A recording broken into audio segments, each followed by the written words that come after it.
بسم الله الرحمن الرحيم يا أيها الناس إنا خلقناكم من ذكر وأنثى وجعلناكم شعوبا وقبائل لتعارفوا إن أكرمكم عند الله أتقاكم صدق الله العظيم।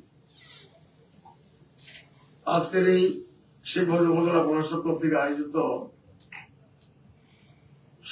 শহীদ দিবস ও আন্তর্জাতিক মাতৃভাষা দিবস 2026 উদযাপন উপলক্ষে আজকের এই আলোচনা সভার সম্মানিত সভাপতি মহোদয়, আমাদের মাঝে উপস্থিত আছেন জাতির গর্বিত সন্তান বীর মুক্তিযোদ্ধাবৃন্দ, সম্মানিত উপজেলা প্রশাসনের বিভিন্ন দপ্তরের কর্মকর্তাবৃন্দ, উপস্থিত সুধী মন্ডলী, সাংবাদিক বৃন্দ, সমবেত উপস্থিত। অনেক কথা হয়েছে, খুব লম্বা আলোচনা করার সুযোগ আমাদের নেই, আমার নিজেরও সময় কম হবে। যে বিষয়গুলো আলোচনা এসেছে সেগুলো আমাদের সবার জন্য গ্রহণীয়। আমি মনে করি আমাদের প্রথম আলোচক কামরুজ্জামান সাহেব যে আলোচনা করেছেন সেখানে একটা ভাষা আন্দোলনের ইতিহাস আমরা পেয়েছি। সেটা সংক্ষিপ্ত ভাবে আমার মনে হয় গ্রহণ করলেই ভাষা আন্দোলনের ইতিহাস আলোচনা করার প্রয়োজন নেই। একটা বিষয় আমি আপনাদের সামনে বলবো, ভাষা আন্দোলনের ইতিহাস নিয়ে আমাদের অতীতে বিভিন্ন রাজনীতির প্রেক্ষাপটেই এই আলোচনাগুলো করা হয়েছে এবং যারা যখন ক্ষমতায় থেকেছেন ইতিহাসটাকে ঠিক সেভাবে চিহ্নিত করার আলোচনা বিভিন্নভাবে বিকৃত রূপ দেওয়ার চেষ্টা করেছেন। আমি মনে করি যেটা ইতিহাসই সেটা পাল্টানোর তো কোনো অধিকার বা কারো কোনো সুযোগ নেওয়ার কোনো কিছু করার তো নেই। যা ইতিহাস সেই ইতিহাসই, সেখান থেকেই আমাদের ইতিহাস জানতে হবে, স্মরণ করতে হবে। যার যতটুকু অবদান সেখানে আছে সবার অবদানকেই আমাদের স্বীকৃতি দিতে হবে, মেনে নিতে হবে। ভাষা আন্দোলন কার্যকর হয়েছিল, বাস্তবায়ন হয়েছিল, সফলতা লাভ করেছিল এবং শাহাদাতের ঘটনা ঘটেছিল যেগুলো, সেটা ছাত্র যুব আন্দোলনের মাধ্যমে এবং সেটা ঢাকা বিশ্ববিদ্যালয় কেন্দ্রিক। তবে এর আন্দোলনের উৎপত্তি হয়েছিল, সূত্রপাত হয়েছিল তমুদ্দিন মজলিসের মাধ্যমে এবং সেটার সভাপতি ছিলেন প্রিন্সিপাল আবুল কাশেম সাহেব। তার দিয়ে শুরু হয়েছিল, পরে বিশ্ববিদ্যালয়ের শিক্ষক সহ বিভিন্ন সাংবাদিক বৃন্দ, গুরুত্বপূর্ণ সাংবাদিক বৃন্দ এবং যারা ওই সময়ের সুধী মন্ডলী ছিলেন তাদের নেতৃত্বে আন্দোলন শুরু হয়েছিল। কিন্তু আন্দোলনের সফলতা সে 21শে ফেব্রুয়ারির যে ঘটনা সেটা আমরা জানি। আমরা এখানে একটা কথা, ছোট্ট কথা বলবো, আমরা অতীতে এই কথাগুলো আলোচনা করেছি। আমরা বাংলা ভাষার জন্য যত দরদ এই দিনে দেখাই, সেই দরদটা কিন্তু আমাদের সারা বছর থাকে না, সারা বছর আমাদের থাকে না। আমরা দেখেছি ভাষার প্রশ্নে এই যে কথা বলা হলো যে হাইকোর্টের রায়গুলো লেখা হয় ইংরেজি ভাষায়। আমরা তো অন্যান্য কোর্টের ভাষা তো এখন বাংলায় চলছে, লোকাল কোর্টের ইয়েগুলো, কিন্তু হাইকোর্টের ভাষা ইংরেজিতে চলছে। বারবার সিদ্ধান্ত হয়েছে যে না বাংলায় করতে হবে। দু একজন উদাহরণ সৃষ্টি করেছেন, দেখিয়ে দিয়েছেন যে আমি বাংলায় লিখে দেখালাম, কিন্তু দেখানো পর্যন্ত থেকেছে, সেটা হয় নাই। এবং ইংরেজি ভাষা আমরা যারা সবাই ভালো বুঝি না, তারা হাইকোর্টের ভাষা থেকে রায়টা বুঝতে মেনে নিতে আবার আরেকজনের কাছে আমাদের যেতে হয়, ঠিক না? তো এই দিকগুলো আমাদের একটু চিন্তা করার মতো। আমাদের সবকিছু যেমন সংবিধান বাংলায় আছে, ইংরেজিতে আছে। আমরা বিদেশে যারা ইংরেজি ভাষাভাষী তাদের জন্য ইংরেজি, আমাদের মতো যারা ভালো ইংরেজি বোঝে তাদের জন্য ইংরেজি। কিন্তু বাংলা ভাষায় তো আমাদের সংবিধান পড়ার, দেখার এবং সেই বিষয়গুলো মেনে নেওয়ার তো আমাদের প্রয়োজন, সেটা আমাদেরকে মানতে হবে বাংলা ভাষা। এখন এইখানে যদি আমি ইংরেজি ভাষাতে বিশ্লেষণ করে, ব্যাখ্যা বিশ্লেষণ দিয়ে বিতর্ক সৃষ্টি করি, তাহলে বিতর্ক হতেই পারে। বাংলা ভাষার শব্দ চয়নটা যেটা করা হয়েছে সংবিধানে আর ইংরেজি ভাষা যেটা করা হয়েছে শব্দ, এটা কিন্তু সবার কাছে তো এক বাক্যে গ্রহণযোগ্য নয়। সবার চয়নটা কিন্তু এরকম নয়, কারো কারো কাছে অন্যটাও হতে পারে। এই জন্য আমরা বাংলা ভাষাটাকেই যদি এটাকে মূল্যায়ন করি, বাংলা ভাষার গুরুত্ব দিই, তাহলে আমাদের বাংলা ভাষা যেটা আমাদের ভালো ভাষা, শুদ্ধ ভাষা, সেটাকেই আমাদের গুরুত্ব দিতে হবে এবং সেটাকেই আমাদের আগামী দিনে জাতীয় জীবনে, রাষ্ট্রীয় জীবনে মানার চেষ্টা করতে হবে। আমি এটুকুই বলবো। ছোট্ট দু একটি কথা যেগুলো বিভিন্ন প্রশ্ন এসেছে, আমরা এখানে ওই জাতীয় বিতর্কিত আলোচনা আমরা আনতে চাই না। আমার মনে হয় যে এগুলোর জন্য আলাদা আলোচনা করতে হবে এগুলো আলোচনা করে সেগুলো আমাদের সমাধান আনতে হবে। এখন আপনি প্রশ্ন করেছেন যে এগুলো প্রশ্নের জবাব আমি পেতে চাই, তা আমি প্রশ্নের জবাব দিলে একরকম দেব, আমাদের ইউনো মহোদয় দিলে উনি আর এক রকম দেবেন, আমাদের এসি মহোদয় দিলে উনি আর এক রকম দেবেন, আমাদের পুলিশ কর্মকর্তা ওসি সাহেব দিলে আর এক রকম দেবেন। আপনাদের মধ্যে এক একজন এক একটা বক্তব্য থাকতে পারে। এই জন্য এই কথাগুলো নিয়ে আমি মনে করি যে কোনো বিতর্কিত বিষয়কে আমাদের এস্টাবলিশ করার কোনো প্রয়োজন নেই, এবং সেটা কারো কাছ থেকে সমাধানটা আপনার জন্য হতে পারে, কিন্তু সবার জন্য সেটা গ্রহণযোগ্য হবে না।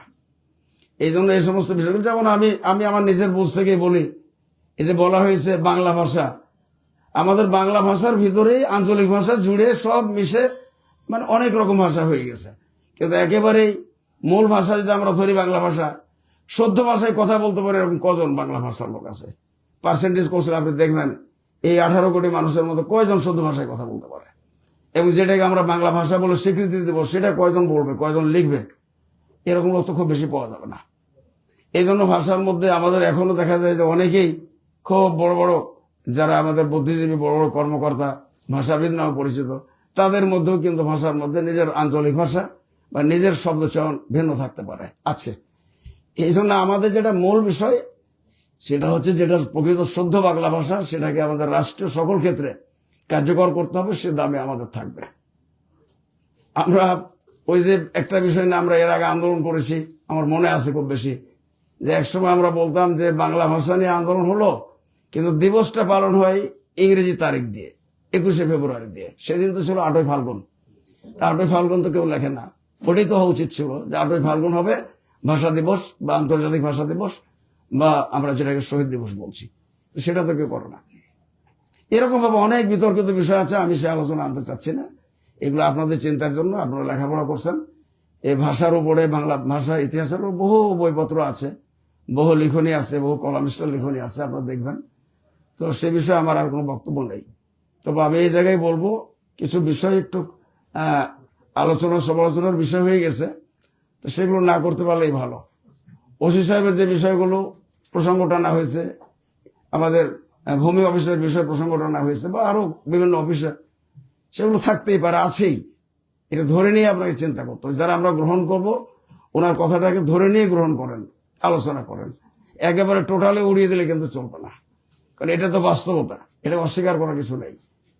যে এখানে যা বলা হয়েছে, হয়তো হতে পারে আপনি আপনার দৃষ্টিতে আপনি যেটা চিন্তা করেছেন একটু বেশি কথা বলেছেন, শক্ত কথা বলেছেন, কিন্তু এগুলোকে অফিস আদালতে যে সমস্যা আছে এটাকে মানতে কিন্তু অস্বীকার করার কিছু না, মানা যাবে না এমনটি না। কিছু তো সমস্যা আছেই। আপনি যদিও বলেছেন যে এখন তো এরকম, আগে এরকম ছিল, এখন তো আর নাই, সেটা আপনি আরো সংস্কার করেন, আরো সংশোধন করেন, আরো ভালো দিকে যেতে পারবেন, এর সুযোগ আছে। কিন্তু একেবারে নাই এটা বলার কোনো প্রয়োজন নেই। তা আমি এটুকু কথা বললাম সবার জন্য, শুধু ওসি সাহেবের কথা দৃষ্টি আকর্ষণ করে বলছি না, সবার জন্যই। আমি আপনাদের কাছে একটা বিষয়, আমি এই প্রসঙ্গে এসে গেছে বলবো, প্রত্যেক অফিসের স্বচ্ছতা নিজ নিজ অফিস কর্মকর্তাকে রক্ষা করতে হবে। এর দায়িত্ব আপনাদের, পবিত্র দায়িত্ব। এবং আপনার ঊর্ধ্বতন কর্মকর্তাদের সাথে যে প্রোটোকল, যে নিয়ম, সেটা আপনাকেই মেনটেন করতে হবে, সেটা আপনার দায়িত্ব। আপনার অফিসটাকে কতটা শৃঙ্খলাপূর্ণ করবেন সেটা আপনার দায়িত্ব। সেটা আমরা পরশুদিন বসতেছি, সেটা সময় দিয়েছি, সেখানে আমি আমাদের অফিসারদের সাথে কথা বলবো, কর্মকর্তাদের সাথে কথা বলবো। তো আজকে ভাষা দিবসের আমার কথা, শেষ কথা হচ্ছে এই, যে আমাদের জাতীয় জীবনে এবং রাষ্ট্রীয় কার্যক্রম বাংলা ভাষার মর্যাদাটাকে আরো বেশি স্থায়ীকরণ করা হোক, এবং বেশি বলিষ্ঠভাবে এগুলো কোথায় কোথায় কিভাবে বাস্তবায়ন করতে হবে সেগুলো করা হোক, এটা আমার দাবি। আগামী দিনে দেশটি সুন্দর চলুক, আমাদের রাষ্ট্র ব্যবস্থা সুন্দরভাবে পরিচালিত হোক, এটা আমরা চাই। সকলের কাছে এটা আমাদের প্রত্যাশা। আপনারা এক্ষেত্রেই যথাযথ ভূমিকা পালন করবেন। একটি কথা শুধু আলোচনা এসে গেছে বলে বলছি, আন্দোলন, ভাষা আন্দোলনের ভিতর দিয়েই কিন্তু আমাদের জাতিসত্তার পরিচয়, আমাদের জাতির পরিচয় কিন্তু ভাষার ভিতর দিয়ে। এবং যে কথা বলা হলো, আমরা কিন্তু এর আগে কোথাও কোনো দেশে দেখি নাই যে ভাষার দাবিতে এত শাহাদাতের ঘটনা ঘটেছে বা এরকম হত্যাযজ্ঞ হয়েছে। এটা তো বর্বরচিত হত্যাযজ্ঞ, হত্যার ঘটনা। এরকম ঘটনা কোথাও ভাষার দাবিতে হয় নাই, সেটা ব্যতিক্রম আমাদের দেশ। তা আমরা এদিক থেকে সৌভাগ্যবান, এবং এটার কারণে আজকে আমাদের যেটা মাতৃভাষা ছিল সেটা আন্তর্জাতিক মাতৃভাষায় আজকে আমরা পরিচিতি পেয়েছি। এই দিবসটা আজকে সারা দুনিয়ায় পালিত হচ্ছে। এদিক থেকে আমরা গর্বিত। আমাদের কারণে তারাও কিন্তু তাদের নিজের মাতৃভাষা নিয়েই কিন্তু তারা আলোচনা করতেছে। তাদের মাতৃভাষাও যেন নিজ নিজ জায়গায় ঠিক মতো প্রতিষ্ঠিত হয়। তা আমি এই বিষয়টা আপনাদের দৃষ্টি আকর্ষণ করছি। কোরআনের যে আয়াতটি আমি তেলাওয়াত করেছিলাম, সবশেষে ব্যাখ্যা দিয়ে আমার কথা শেষ করব। আল্লাহ তাআলা বলেছেন, ইয়া আইয়ুহান নাস, হে মানুষেরা, ইন্না খালাকনাকুম মিন যাকারিন ওয়া উনসা, আমি তোমাদেরকে সৃষ্টি করেছি নারী পুরুষ থেকে, সেই আদম আলাইহিস সালাম এবং হাওয়া আলাইহিস সালাম থেকে। এবং আমি তোমাদের মধ্যে যে গোত্র এবং জাতি সৃষ্টি করেছি লিতাআরাফু, শুধুমাত্র তোমাদের পরিচিতির জন্য। আমরা বাংলা ভাষা না পেলে বাংলা ভাষাভাষী জাতির আমরা আজকের পরিচয় পেতাম না। আমাদেরকে বিকৃত করা হতো, বিভিন্নভাবে পরিচিত করা হতো। আজকে বাংলা ভাষার সফলতার কারণেই আমরা জাতির পরিচয়টাকে বুঝতে পেরেছি। এবং সেখানে বলা হয়েছে, ইন্না আকরামাকুম ইনদাল্লাহি আতকাকুম, তোমাদের মধ্যে সম্মানের জায়গাটা হচ্ছে যারা আল্লাহকে ভয় করে বেশি, খোদাভীরু, তারাই হচ্ছে তোমাদের মধ্যে সম্মানিত। আল্লাহর ভাষা ইন্না আকরামাকুম ইনদাল্লাহি আতকাকুম, নিশ্চয়ই তোমাদের মধ্যে থেকে যারা আল্লাহকে বেশি ভয় করে, খোদাকে বেশি ভয় করে, তারাই সম্মানিত। আর বাকি জাতির মধ্যে যে পরিচয়, এটা পরিচিতির জন্য, যে বিভক্তি যেটা, সেটা পরিচিতির জন্য।